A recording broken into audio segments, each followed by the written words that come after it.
Hello everyone. आज हम बात करने जा रहे हैं एक नए टॉपिक ग्लूकोनियोजेनेसिस पे। सो ग्लूकोनियोजेनेसिस होता क्या है?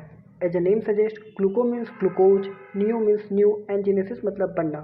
सो ग्लूकोनियोजेनेसिस एक मेटाबॉलिक प्रोसेस है जिससे हमारा सेल ग्लूकोज को सिंथेसाइज करता है। अब ये प्रोसेस इंपॉर्टेंट क्यों है? तो जब हम कभी एक्सरसाइज करते हैं या काफ़ी देर भूखे रह जाते हैं तो हमारे सेल में ग्लूकोज की कमी हो जाती है, तभी हम ये प्रोसेस करना होता है ताकि वो सेल को ग्लूकोज फिर से मिल जाए और वो एनर्जी रिलीज करे। अब ये ग्लूकोनियोजेनेसिस होता कहाँ है? तो ये होता है हमारे लीवर में मेनली और कुछ अमाउंट में किडनी में भी। अब ग्लूकोनियोजेनेसिस में ग्लूकोज को सिंथेसाइज कौन करता है? तो ये करता है non carbohydrate precursors like lactate, amino acids, pyruvate और ग्लिसरोल्स। तो ये सब मॉलिक्यूल ग्लूकोज को सिंथेसाइज करता है। अब हम लोग देखेंगे ग्लूकोनियोजेनेसिस के स्टेप्स। सो ग्लूकोनियोजेनेसिस ग्लाइकोलाइसिस की ये तरह होता है, बट इसमें क्या होता है, ये जस्ट उसके अपोजिट होता है। हम लोग ग्लाइकोलाइसिस में देखे थे कैसे ग्लूकोज टूटा था पायरुवेट में, बट इस टाइम क्या होगा, हमें पायरुवेट से ग्लूकोज बनाना होगा। तो यहाँ पे जो रेड एरो दिखा रहा है वो डाउनवर्ड की तरफ दिखा रहा है, वो ग्लाइकोलाइसिस को दिखा रहा है। जो अपवर्ड के और दिखा रहा है ब्लू एरो से, वो है ग्लूकोनियोजेनेसिस को। तो हम लोग देखेंगे इसके रिवर्स रिएक्शन को, तो वो कैसे हुआ। तो सबसे पहले पायरुवेट को हमें कन्वर्ट करना होगा फॉस्फोइनोल पायरुवेट में, बट इस टाइम ये आ जाती है यहाँ कंडीशन कि इसमें हमें हाई अमाउंट ऑफ एनर्जी देना होता है, जो कि उस टाइम पॉसिबल नहीं है क्योंकि हमें सेल को खुद एनर्जी चाहिए हमारे सेल को। तो ये पॉसिबल नहीं है, तो सेल क्या करता है, बाईपास करता है। उस टाइम वो ऑक्जेलोएसिटेट में कन्वर्ट होता है और वो फिर फॉस्फोइनोल पायरुवेट में कन्वर्ट होता है। तो इस स्टेप्स को हम देखेंगे इस अगले स्लाइड में। तो उसमें क्या होता है कि जो पायरुवेट होता है वो हमारे माइटोकॉन्ड्रियल मैट्रिक्स में इंटर करता है, तो वहाँ वो एंजाइम उसे मिल जाता है पायरुवेट कार्बोक्सिलेज, जो उसे ऑक्जेलोएसिटेट में कन्वर्ट कर दे, और उस टाइम वो एटीपी का हेल्प लेके ऑक्जेलोएसिटेट में कन्वर्ट हो जाता है। अब ये ऑक्जेलोएसिटेट पास एक प्रॉब्लम आ जाती है कि ये ट्रांसपोर्टर इसके पास नहीं होते जो इसे साइटोसोल में ले जाए। तो ये क्या करता है, खुद को ऑक्सीडाइज करके मैलेट में कन्वर्ट हो जाता है, और इस टाइम ये हेल्प करता है एंजाइम माइटोकॉन्ड्रियल मैलेट डिहाइड्रोजिनेज, और ये ऑक्सीडाइज होके मैलेट में कन्वर्ट हो जाता है। और इस टाइम हमें यहाँ जीटीपी भी देना होता है, एनर्जी, कुछ अमाउंट ऑफ एनर्जी देना होता है, तो ये कन्वर्ट हो जाता है मैलेट में। अब मैलेट क्या करता है, फिर से ऑक्सीडाइज हो जाता है, और इस टाइम यहाँ एंजाइम कौन हेल्प करेगा, साइटोसोलिक मैलेट डिहाइड्रोजिनेज। इस टाइम कौन क्या था, इस टाइम क्या था, माइटोकॉन्ड्रियल मैलेट डिहाइड्रोजिनेज, बट इस टाइम करेगा साइटोसोलिक मैलेट डिहाइड्रोजिनेज, और इसे कन्वर्ट कर देगा ऑक्जेलोएसिटेट में। अब ये ऑक्जेलोएसिटेट पैप में कन्वर्ट हो जाएगा with the help of PEP PEP carboxylase. ये एंजाइम है जो इसे हेल्प करेगा फॉस्फोइनोल पायरुवेट में कन्वर्ट करने में।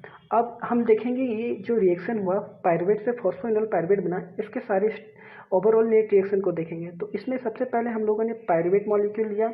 अब ये पायरुवेट को एटीपी भी चाहिए था जब हम लोग कन्वर्ट कर रहे थे ऑक्जेलोएसिटेट में, और उस टाइम जो CO2 वहाँ जो हम लोग जो दे रहे थे वो उसमें बाइकार्बोनेट के फॉर्म में हमें मिलना था। और फिर हम लोगों ने वहाँ जीटीपी भी दिया था जो ऑक्जेलोएसिटेट को मैलेट में ऑक्सीडाइज कर रहे थे।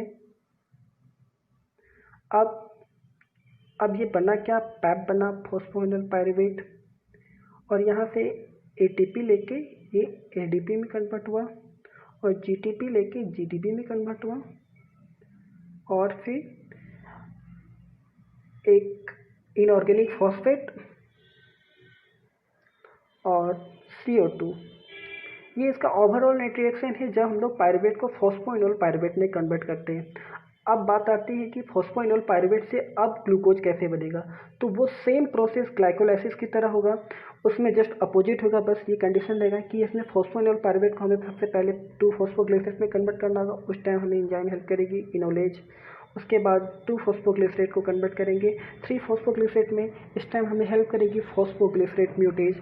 अब 3-फॉस्फोग्लिसरेट को 1,3-बिसफॉस्फेट ग्लिसरेट में कन्वर्ट करना होगा, और ये प्रोसेस को कराएगा कैटेलाइज फॉस्फोग्लिसरेट काइनेज। अब 1,3-बिसफॉस्फेट ग्लिसरेट को ग्लिसरॉल्डिहाइड 3-फॉस्फेट में कन्वर्ट करेंगे, और इस टाइम हमें एंजाइम हेल्प करेगी ग्लिसरॉल्डिहाइड फॉस्फेट डिहाइड्रोजिनेज। अब ग्लिसरॉल्डिहाइड 3-फॉस्फेट को हम लोग कन्वर्ट करना होगा डाइहाइड्रोक्सी एसीटोन फॉस्फेट, जो कि ये दोनों आइसोमेरेज की तरफ था, मैंने बताया था ये दोनों एक दूसरे से रिवर्सिबल कन्वर्ट हो जाते हैं। तो इस टाइम हमें हेल्प करेगी ट्रायोज फॉस्फेट आइसोमेरेज। अब ये dihydroxy acetone phosphate easily convert हो जाएगी फ्रुक्टोज 1,6-बिसफॉस्फेट से with the help of aldolase enzyme. अब यहाँ पे प्रॉब्लम आती है फ्रुक्टोज 1,6 फॉस्फेट को कन्वर्ट करने में फ्रुक्टोज 6 फॉस्फेट में। तो ये क्यों आ जाती है? देखो, हम लोग जब ग्लाइकोलाइसिस में देखे थे तो उस टाइम क्या था, एक मिनट मैं इसे यहाँ पे दिखाता हूँ। ग्लाइकोलाइसिस में हमें जब फ्रुक्टोज 6 फॉस्फेट को फ्रुक्टोज 1,6 बिस फॉस्फेट में कन्वर्ट करना था तो हमें एनर्जी यहाँ देना हुआ था एटीपी के रूप में। बट इस टाइम हमें एनर्जी नहीं देना होगा, हम डायरेक्टली इसे कन्वर्ट कर लेंगे फ्रुक्टोज 6 फॉस्फेट में, बट हम एंजाइम यूज करेंगे अलग, फ्रुक्टोज 1,6 बिस फॉस्फेटेज, और ये हाइड्रोलाइसिस करेगा वाटर के प्रेजेंट में, ये हाइड्रोलाइसिस करके इसे फ्रुक्टोज 6 फॉस्फेट में कन्वर्ट कर देगा। अब ये फ्रुक्टोज 6 फॉस्फेट इजिली हमें दे देगा ग्लूकोज 6 फॉस्फेट में, और ये किसके हेल्प में होगा? ये होगा हेल्प करेगा यहाँ एंजाइम फॉस्फोहेक्सोज आइसोमेरेज, ये एंजाइम यहाँ पे इसे हेल्प करेगा कन्वर्ट करने में।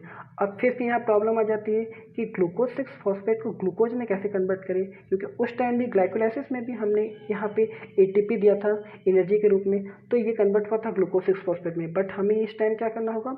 इस टाइम हमें डायरेक्टली यहाँ पे ग्लूकोज 6 फॉस्फेटेज एंजाइम के प्रेजेंट में ग्लूकोज में कन्वर्ट करना है। ये फिर से यहाँ क्या करेगी? हाइड्रोलाइसिस करेगी, यहाँ फिर से ये हाइड्रोलाइसिस करेगी और ये कन्वर्ट कर देगी ग्लूकोज में। तो ये था ओवरऑल ग्लूकोनेओजेनेसिस का प्रोसेस। तो ये पायरुवेट से कैसे ग्लूकोज में, अभी जैसे कि हम लोगों ने दिखाया कैसे ये बना, ये सारी स्टेप हम लोगों ने देखा। अब हम लोग बात करेंगे इसके नेट ओवरऑल रिएक्शन की। तो सबसे पहले हमें पायरुवेट लेना होगा। पायरुवेट कितना? 2, क्योंकि हम लोग ग्लाइकोलाइसिस में 2 लिए थे। उसके बाद एटीपी यहाँ पे 2 टाइम यूज हुआ था तो यहाँ 4 होगा, और जीटीपी यहाँ 1 टाइम यूज हुआ था तो यहाँ होगा 2, और फिर NADH यहाँ पे 2 होगा क्योंकि 1 टाइम यूज हुआ था, और फिर H प्लस यहाँ 2, और वाटर यहाँ पे 3 टाइम यूज हुआ था तो यहाँ 6, और यहाँ कितना देगा? ये 1 मोल ऑफ ग्लूकोज देगा। उसके बाद फिर ADP देगा यहाँ 4, और GDP देगा यहाँ 2, और फिर NAD प्लस देगा यहाँ पे 2, और ऑर्गेनिक फॉस्फेट देगा 6। तो ये था ओवरऑल ग्लूकोनेओजेनेसिस का रिएक्शन। तो हम लोग यहाँ साफ देख सकते हैं कि यहाँ हमें 4 ATP और 2 GTP देना पड़ा, यहाँ हाईली अमाउंट ऑफ एनर्जी हमें यहाँ देना पड़ा, और ये काफ़ी एक्सपेंसिव है कंपेयर करें किससे? ग्लाइकोलाइसिस से। वहाँ हमें सिर्फ 2 ATP देना पड़ा था। तो ये था ग्लूकोनेओजेनेसिस का ओवरऑल प्रोसेस। Thank you.